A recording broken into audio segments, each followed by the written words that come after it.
Okay, so we're going to be talking about Thomas Hobbes. Hobbes said everything in the universe is material, but let's start at his beginning. Hobbes was born an Englishman, born on April 5th, 1588, in the little parish of Westport, in Wiltshire. Little is known about his early childhood, except that he was raised by his uncle because his father was forced to flee to London after a fight with a clergyman. Hobbes was an intelligent and curious young student. At age 14, Hobbes went to study at Magdalen Hall at Oxford University. During his time at this school, Hobbes is said to have mostly studied on his own, being little attracted by scholastic learning. He became very curious in the work of Euclides, the ancient Greek philosopher and mathematician. Hobbes took great liking to Euclid's geometry theories and book, The Elements, written in Alexandria in 300 BC. This book outlined the Greeks' elementary number theory. Euclid developed a proof which determined there was an infinite amount of prime numbers. Hobbes is said to have exclaimed, "By God, that's impossible!" after reading The Elements. He was fascinated by axioms, postulates, and premises of geometry. Hobbes then left school in 1608 after receiving his bachelor's degree, and became the private tutor for William Cavendish, the eldest son of Lord Cavendish of Hartwick. In 1610, Hobbes traveled with William to France, Italy, and Germany, where he met other leading scholars of the day, such as Francis Bacon and Ben Jonson. Hobbes was exposed to the European scientific methods and empiricism, and was strongly influenced by them.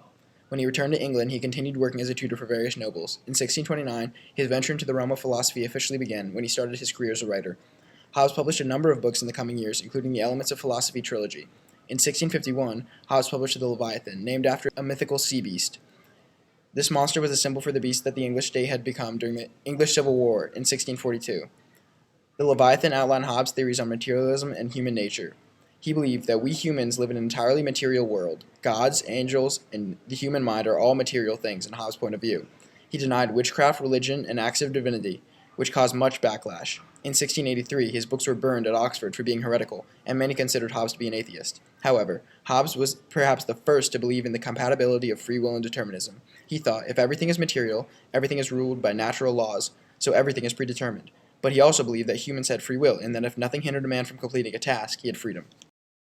Hobbes believed that all men are born equal, and therefore everyone is entitled to everything. He called this the state of nature. He also said that this influx of power would result in a complete free-for-all and all-out war between humans. Hobbes believed that the only way around a state of complete war and disarray where everyone was killing each other was through a system of absolute government. He believed humans would accept this absolutist government because they feared death and were rational enough to support a system that would guarantee their protection. This is called the social contract. Hobbes also supported the use of force by kings or absolute rulers to suppress revolutions, because he believed that the risk of anarchy was much worse than the risk of tyranny. Hobbes did not, however, believe in the divine right of kings, because he did not believe in divinity. Hobbes' pessimism towards humans was properly articulated through his saying that the life of man is solitary, poor, nasty, brutish, and short. Hobbes suffered from what is thought to be Parkinson's disease from the age of 60 until his death at age 91. Hobbes has influenced a vast number of philosophers, including John Locke, Immanuel Kant, and Jean-Jacques Rousseau. His theories have greatly influenced Western political thought, and if you didn't know, the comic strip Calvin and Hobbes is named after Hobbes himself.